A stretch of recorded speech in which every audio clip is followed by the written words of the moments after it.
Ladies and gentlemen, Ontario's Minister of Finance, the Honourable Dwight Duncan.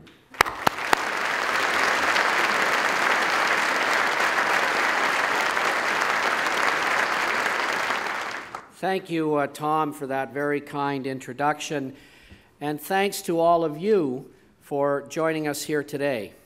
There are a lot of you, and I appreciate that. I believe it's a sign of the importance that we all place on ensuring a bright future for Ontario. You know, July 1st, 2010 was a big day for me. Most of you probably think I'm saying that because that's the day the HST and the tax cuts on our tax plan for jobs and growth took effect. However, it's also the day I began my journey to a slimmer, healthier lifestyle. I serve as proof that belt tightening doesn't have to be all about cutting back. I did cut out late-night pizza. I rarely eat dessert. However, I've added more fruit, more vegetables, and exercise. I focused on the things that contribute to a better future and eliminated the things that don't. Since then, I've shed 54 pounds and 4 suit sizes.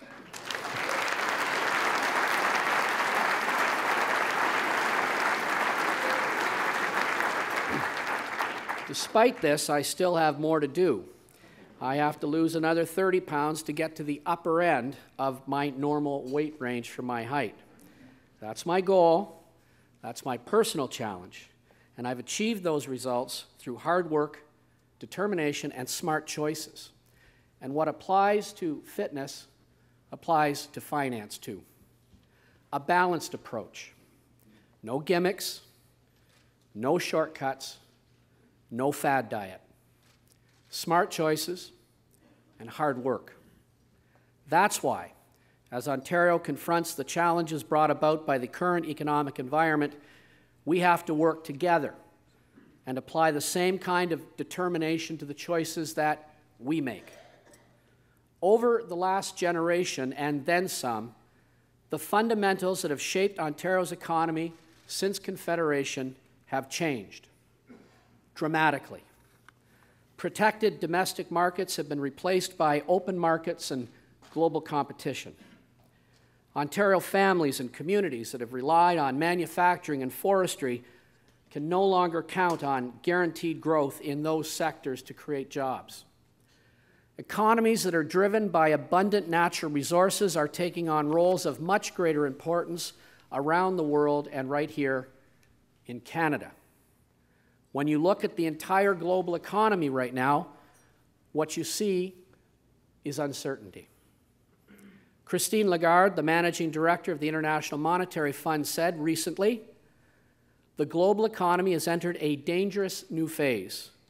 There is a path to sustained recovery, but it is narrowing. To navigate it, we need strong political will around the world, leadership over brinksmanship, cooperation over competition, and action over reaction." She's absolutely right. Strong, steady leadership is required to balance eliminating the deficit while supporting jobs and growth and providing the best public services. Within the global context, regional economies have their own distinct stories to tell. In many European countries, interest rates remain at unsustainable levels, putting new pressures and stresses on both governments and people. In the United States, political gridlock led to a credit downgrade because political parties could not reach an agreement on how to move forward on deficit and debt challenges. Here at home in Ontario, we are still closely linked to the U.S., which continues to recover slowly from the recession. The Canadian and American dollars at par put additional stress on our ability to export to that important market with a severely thickened border. Despite these challenges, Ontario is on a path of renewed growth and will continue to create jobs. Ontario GDP grew in the third quarter of 2011 at 2.7% on an annualized basis. After creating more than 121,000 net new jobs in 2011, employment remained steady in January of this year. Ontarians have made tremendous progress over the last 8 years. We have modernized the tax system by introducing the HST and bringing sweeping tax cuts for both people and businesses. The tax plan for jobs and growth has positioned Ontario for future growth.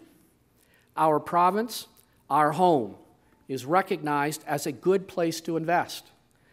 It is the second most attractive place for foreign investment in North America, said Forbes magazine, among others, and they credit that tax plan for that fact. To build on this growth, Ontario must confront another challenge.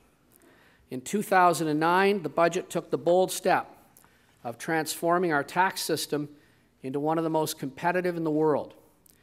Ontarians recognized the need for this change and re-elected Ontario Liberals because of this leadership. In fact, we're the only government in Canada, and from quite a few other countries, to be re-elected after implementing a value-added tax. We've also been able to turn around healthcare and education and are now getting world-leading results in both areas. Now, we must transform the way public services are delivered and eliminate the deficit. Before the global recession hit, Ontario had balanced 3 budgets in a row. Then, just as the recession took a bite out of household budgets, it took its toll on the provincial budget as well. The McGuinty government, like many others, invested heavily in stimulus, building roads, bridges, and other important infrastructure. These investments serve both a short-term goal and a long-term interest.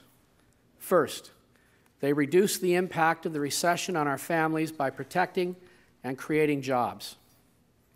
Second, the infrastructure we have been building will continue to make Ontario's economy more competitive. All this extra help for families, combined with weaker revenues, created a deficit which is now projected to be $16 billion. Today's fiscal challenge is ours to face, yet it's not entirely new. Governments of all political stripes over the last generation, 21 years, have accumulated debt. In fact, 4 governments of 3 parties since 1990 have done so. In that generation, net borrowing in Ontario has decreased only once, and that was because of accounting. Governments took this path because they could rely on economic growth to keep the debt-to-GDP ratio sustainable. Ontario is a low-tax province. This is a trend that has been developing for many years.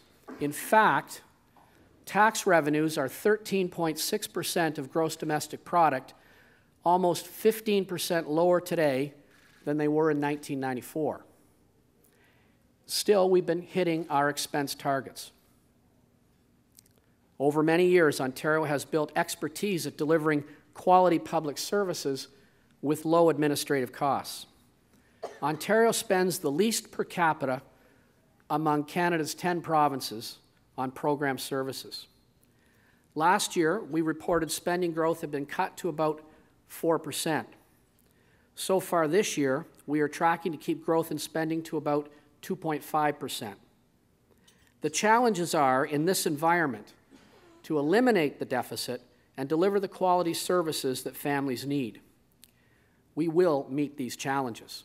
That's what strong leadership is about. We will build on the tax reform, infrastructure investments, and other actions that Ontarians have already taken to increase the prospects for economic growth in Ontario. All of us has a role to play. Politicians of all stripes, doctors, nurses, teachers, public servants, and everyone in Ontario who delivers or receives a public service of any kind. All of us, together, must turn our attention to the way government delivers services to Ontario families.